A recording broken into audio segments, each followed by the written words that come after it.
সমালোচকগুলো তো আমি পাই না সামনে কখনো। তারা ফেসবুকে তাদের জন্ম, সেখানে মৃত্যু। বাংলা অডিও গানের যুবরাজ খ্যাত গায়ক আসিফ আকবরকে বিয়ের জন্য চাপ দিয়েছিলেন অভিনেতা দীপা খন্দকার। আসিফ রাজি না হওয়ায় তার বাসায় গিয়ে আসিফের স্ত্রী মিতুর কাছে বিয়ের অনুমতি চেয়েছিলেন দীপা খন্দকার। এমনকি আসিফকে বিয়ে না করলে আত্মহত্যা করবেন বলেও আসিফের মনে হয়েছিল। সোহেল অটলের লেখা কণ্ঠশিল্পী আসিফ আকবরের জীবনী গ্রন্থ আকবর 50 নট আউটে উঠে এসেছে এমন চাঞ্চল্যকর তথ্য।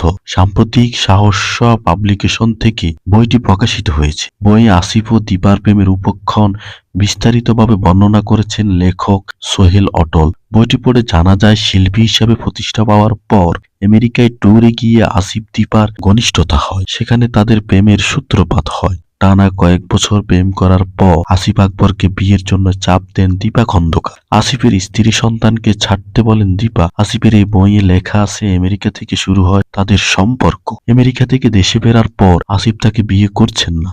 দীপাকে আসিফ বলে 2 দিয়ে গিয়ে সামলাতে পারবে না। এই বিষয়গুলো আসিফের স্ত্রী মিতুর কাছে বলে বিয়ের অনুমতি চান, কিন্তু আসিফের স্ত্রী মিতু অনুমতি দেননি। তার কিছুদিন পরে নির্মাতা শাহেদ আলী সুজনকে বিয়ে করেন দীপা খন্দকার। আসিফ তার বইয়ের 362 নম্বর পৃষ্ঠায় দীপার প্রেমকে শ্রদ্ধা সম্মান জানিয়ে লিখেন, দীপা ব্যক্তিগত সম্পূর্ণ মেয়ে ছিল, তাই তাকে ভালোবেসেছিলেন। তবে এখন দীপার সঙ্গে সম্পর্ক নেই, কিন্তু তার শ্রদ্ধাটা রয়ে গেছে। সাম্প্রতিক এই খবর সোশ্যাল মিডিয়া ভাইরাল হয়। আসিফ আকবর আত্মজীবনীমূলক বই প্রকাশের পর থেকে এটি নানান কারণে আলোচিত।